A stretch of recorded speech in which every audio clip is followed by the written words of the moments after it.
श्री रुपेश गुप्ता जी, लोकप्रिय विधायक श्री सत्यपाल सिंह राठौर जी,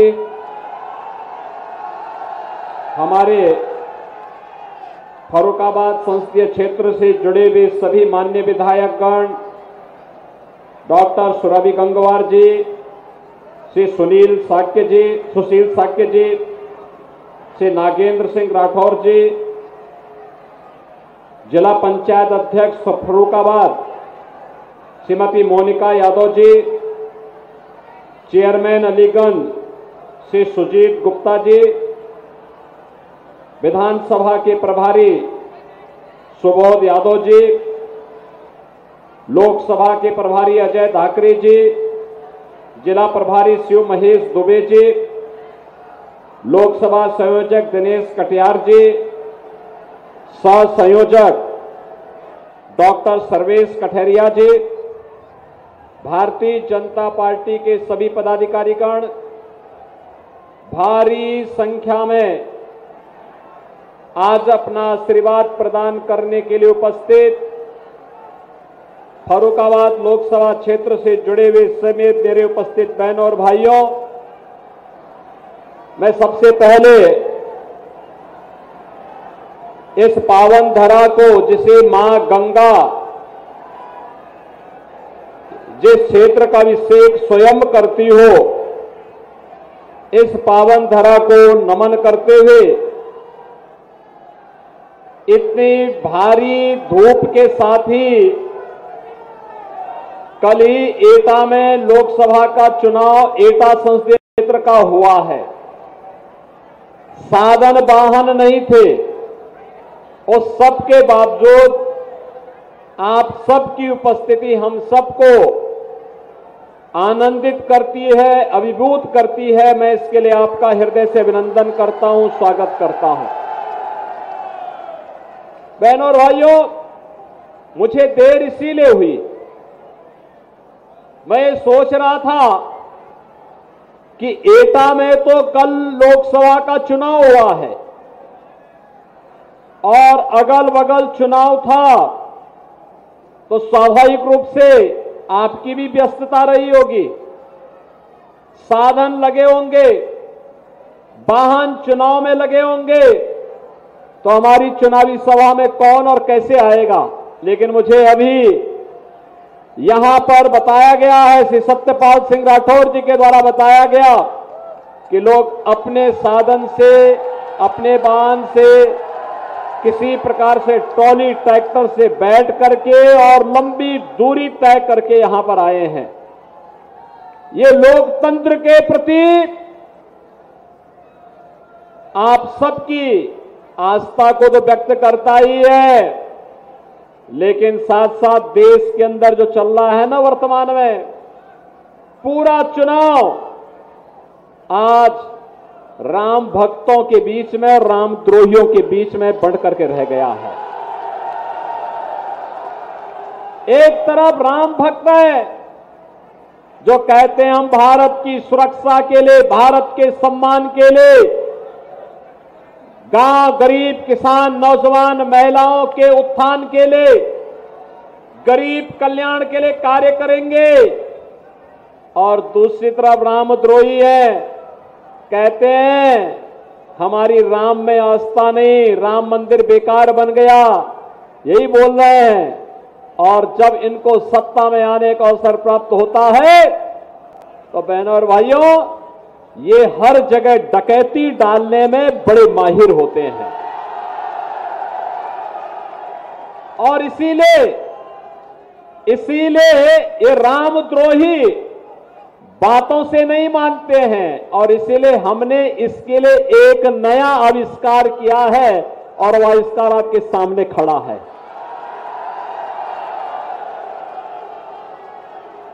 इससे लोग घबराते बहुत हैं, और उनकी घबराहट इस हद तक हो जाती है कि लोग अपने गले में तख्ती लटका करके चलते हैं कि साहब बस एक बार जान बकस दो। अब आप सोचो, जो लोग सत्ता में आने पर किसानों को, व्यापारियों को, बेटियों को, नौजवानों के जीवन के साथ खिलवाड़ करते थे, उनकी सुरक्षा के लिए खतरे बने हुए थे। आज उनकी हालत देखते होंगे, जो पहले गरीबों की जमीनों पर कब्जा करते थे, व्यापारियों से रंगदारी वसूली करते थे, बेटी की सुरक्षा के लिए खतरा बने हुए थे, आज जब उनके गले में तख्ती देख करके जान की भीख मांगते हुए आप देखते होंगे, तो आपको भी खुशी होती होगी ना? होती है कि नहीं होती है? और बहनों और भाइयों, ये सुरक्षा की गारंटी केवल भाजपा दे सकती है। भाजपा, ये भाजपा दे सकती है। कांग्रेस और समाजवादी पार्टी का गठबंधन सुरक्षा पर सेंध लगाने वाला गठबंधन है। हर व्यक्ति की जेब को में डकैती डालने वाला गठबंधन है। देश के अंदर आतंकवाद और नक्सलवाद को भड़काने वाला गठबंधन है। यह गठबंधन तो राम मंदिर का विरोध करने वाला गठबंधन है। बहनों और भाइयों, प्रोफेसर राम गोपाल यादव को राम मंदिर कैसे अच्छा लग पाएगा, क्योंकि ये लोग तो आतंकवादियों को छुड़ाते हैं जेल से। देखा होगा आपने समाजवादी पार्टी की सरकार के समय, जिन आतंकवादियों ने अयोध्या में राम जन्मभूमि पर आतंकी हमला किया था, जिन आतंकवादियों ने संकट मोचन मंदिर काशी पर हमला किया था, जिन आतंकवादियों ने, बहनों और भाइयों, जिन आतंकवादियों ने लखनऊ, अयोध्या और वाराणसी की कचहरियों पर हमला किया था, और जिन आतंकवादियों ने रामपुर के सीआरपीएफ कैंप पर हमला किया था, ये सभी हमले समाजवादी पार्टी की 2004 से लेकर 2007 तक की सरकार के समय हुए थे। और बहनों और भाइयों, जब यही सरकार फिर से 12 में आती है, तो तत्कालीन मुख्यमंत्री ने सबसे पहले अगर कोई आदेश किया तो आदेश किया था आतंकवादियों के मुकदमों को वापस लेने का। उनको प्रदेश की सुरक्षा की चिंता नहीं थी, देश के सम्मान की चिंता नहीं थी, नौजवानों के भविष्य की चिंता नहीं थी, बेटी और व्यापारी की चिंता नहीं थी, उनको तो आतंकवादियों की चिंता थी, आतंकवादियों को। बहनों और भाइयों, ये देश की सुरक्षा पर सेंध लगाने वाले लोगों को क्या देश के अंदर शासन करने का अधिकार होना चाहिए? क्या इन्हें सत्ता में आने का अधिकार होना चाहिए? क्या भारत के अंदर जो राम का विरोध करे, राम मंदिर का विरोध करे, बहनों और भाइयों, उन्हें वोट देने का तो पाप लगेगा ही लगेगा, लेकिन कोई व्यक्ति उन्हें वोट देता भी है तो बहनों और भाइयों, वो अपना इस लोक को तो खराब कर ही रहा है, परलोक को भी खराब कर देगा। और इसीलिए कल जब चुनाव के 3 ये जो सैफई परिवार चुनाव लड़ रहा है ना, 3 सीटों के परिणाम तो कल ही आ गए हैं। तीनों में वे हारेंगे और 13 को कन्नौज का नंबर भी आने वाला है, और फिर उसके बाद 25 को आजमगढ़ का नंबर भी आ जाएगा। ये सब कमल का फूल सब जगह खिलने वाला है, सब जगह कमल ही कमल खिलेगा, क्योंकि अब तो लोगों को विकास और सुरक्षा पर विश्वास हुआ है। बहनों और भाइयों, अब तो मैं इस बात को मान सकता हूं ना कि एटा में किसी गरीब की जमीन पर अब तो कब्जा नहीं होता होगा। गरीबों की जमीनों पर और ग्राम पंचायत की जमीन पर अब कोई ईंट का भट्टा नहीं खोल सकता है ना। अब तो विश्वास हो गया है ना। और इसीलिए आया हूं बहनों भाइयों आपसे कहने के लिए, ये जो परिवर्तन हुआ है ये यूपी में, ये समाजवादी पार्टी की सरकार थी बहनों और भाइयों, आपने देखा होगा कर्फ्यू लगता था, दंगे होते थे। आज दंगा नहीं है यूपी में, कर्फ्यू भी समाप्त हो गया है।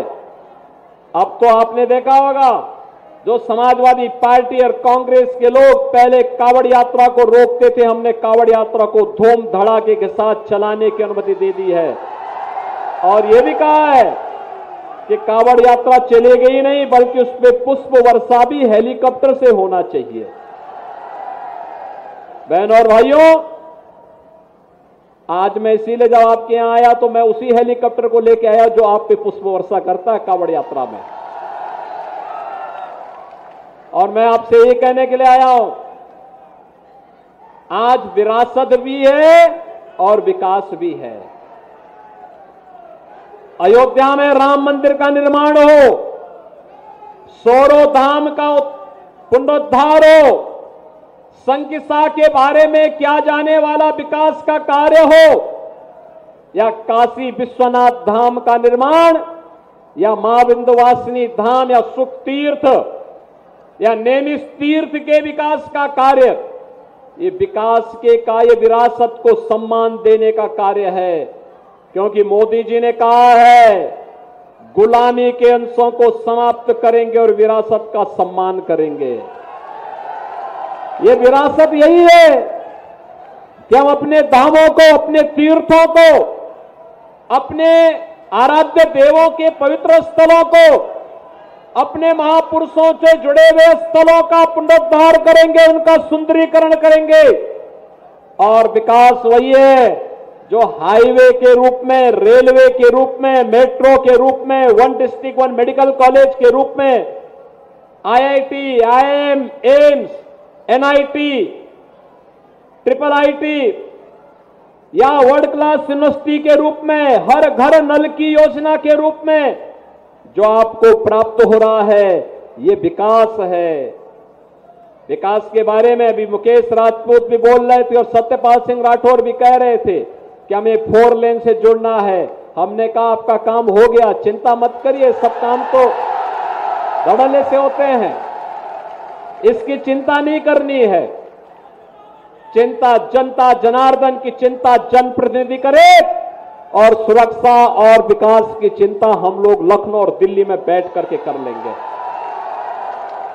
बहनों और भाइयों, आज जो परिवर्तन हम सबको देखने को मिल रहा है यूपी में या देश में, ये केवल और केवल मोदी जी के यशस्वी नेतृत्व के कारण हुआ है। प्रधानमंत्री मोदी जी का यशस्वी नेतृत्व, कश्मीर से लेके कन्याकुमारी तक, अटक से लेके कटक तक, ये जो पूरा भारत है आज, बहनों और भाइयों, इस पूरे भारत के अंदर आज जो बदली हुई तस्वीर दिखाई दे रही है, इस तस्वीर के नेतृत्व करता है मोदी जी, प्रधानमंत्री मोदी जी। दुनिया के अंदर भारत का सम्मान बढ़ा रहे हैं, देश की सीमाओं को सुरक्षित कर रहे हैं, आतंकवाद और नक्सलवाद का खात्मा कर रहे हैं, नौजवानों के लिए मिशन रोजगार के माध्यम से नौकरी प्रदान कर रहे हैं और गरीब कल्याणकारी योजनाओं की तो कोई गिनती नहीं। आप सोचो, अरे शर्म आनी चाहिए, राम का विरोध करने वालों को इनको पूछना चाहिए। भगवान राम का समय, राम राज्य का समय है और यहां पर समाजवादी पार्टी के प्रत्याशी वोट जिहाद की बात करते हैं। आप सोचो, भारत क्या शरीयत और जिहाद से चलेगा क्या? भारत को तो हमें संविधान से चलाना है। बाबा साहब भीमराव अंबेडकर के संविधान से भारत चलेगा। बाबा साहब भीमराव अंबेडकर के संविधान के माध्यम से भारत की एकता और अखंडता के लिए, विरासत और विकास के कार्यों को एक बढ़ाने के लिए, उनके समय में गरीब भूखों मरता था, आज 80 करोड़ लोग फ्री में राशन की सुविधा का लाभ प्राप्त कर रहे हैं कि नहीं कर रहे हैं? उनके समय में स्वास्थ्य सुविधा के अभाव में लोग मरते थे, दम तोड़ते थे। और बहनों और भाइयों, आज आज 60 करोड़ लोगों को 5 लाख रुपए की आयुष्मान भारत की सुविधा प्राप्त हो रही है। 5 लाख रुपया हर साल।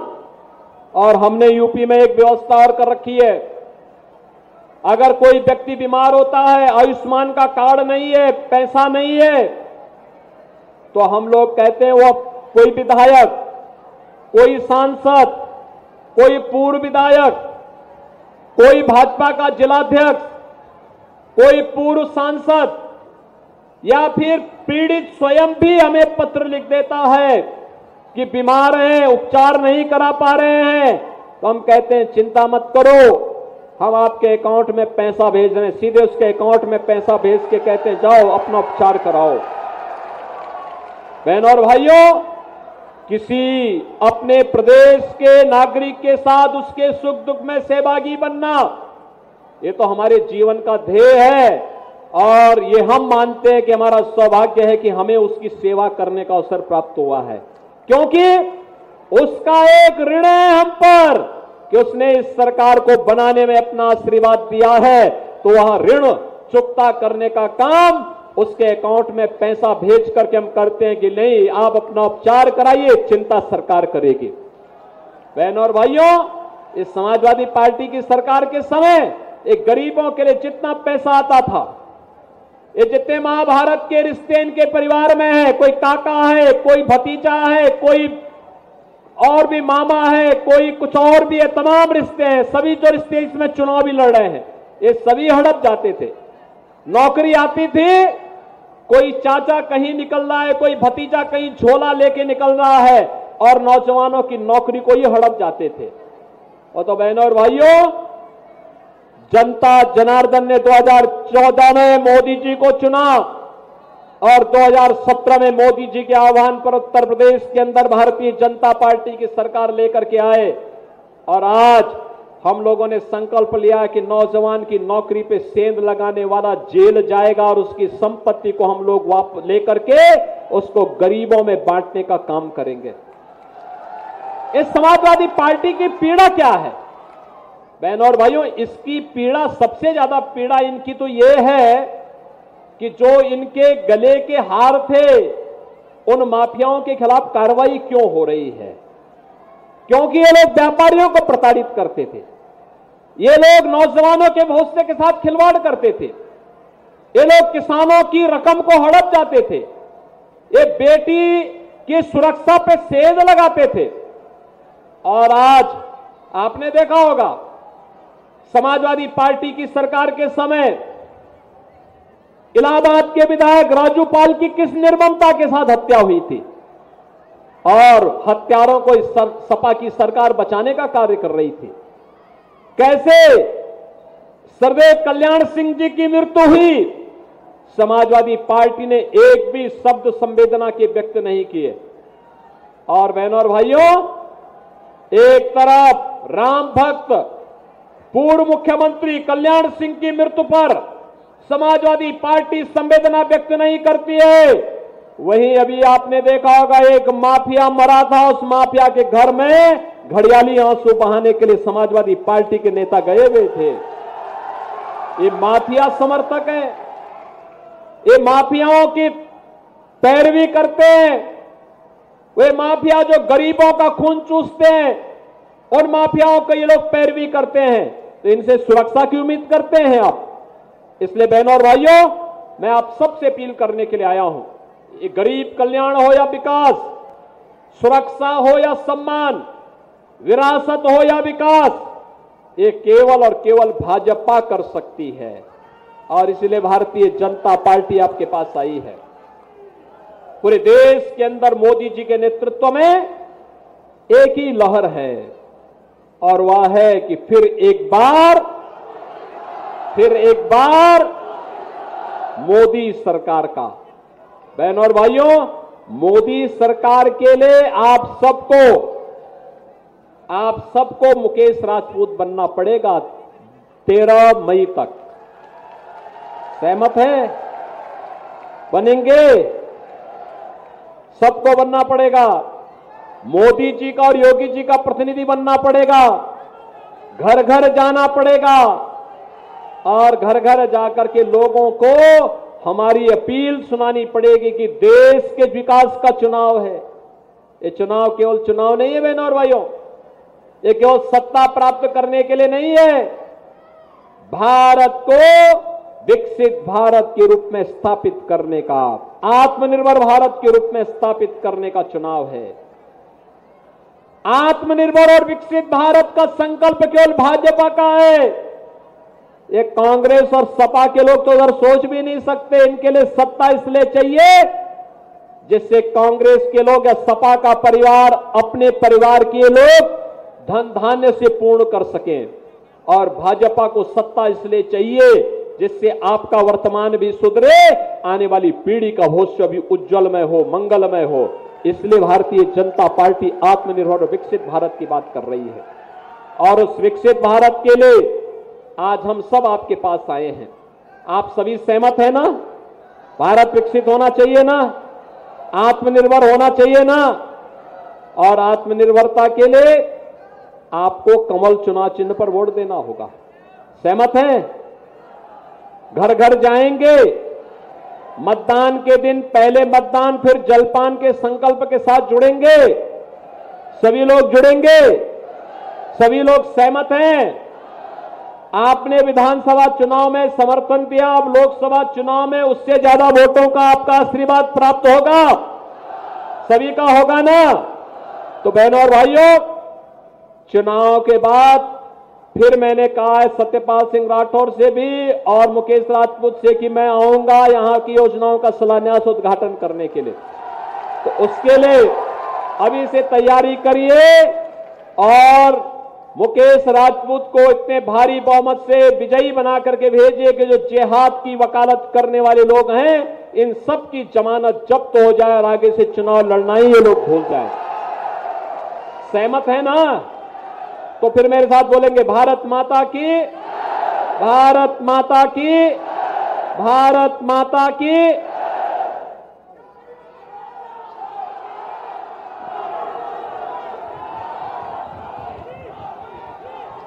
योगी आदित्यनाथ को आप सुन रहे थे। चौथे चरण के मतदान को लेकर प्रचार प्रसार जारी है। विपक्ष पर सीएम योगी आदित्यनाथ ने एक बार फिर से करारा प्रहार किया है। फर्रुखाबाद में आप सुन रहे थे सीएम योगी आदित्यनाथ की जनसभा को, और साथ ही सीएम योगी आदित्यनाथ ने बीजेपी प्रत्याशी के पक्ष में वोट करने की अपील भी की।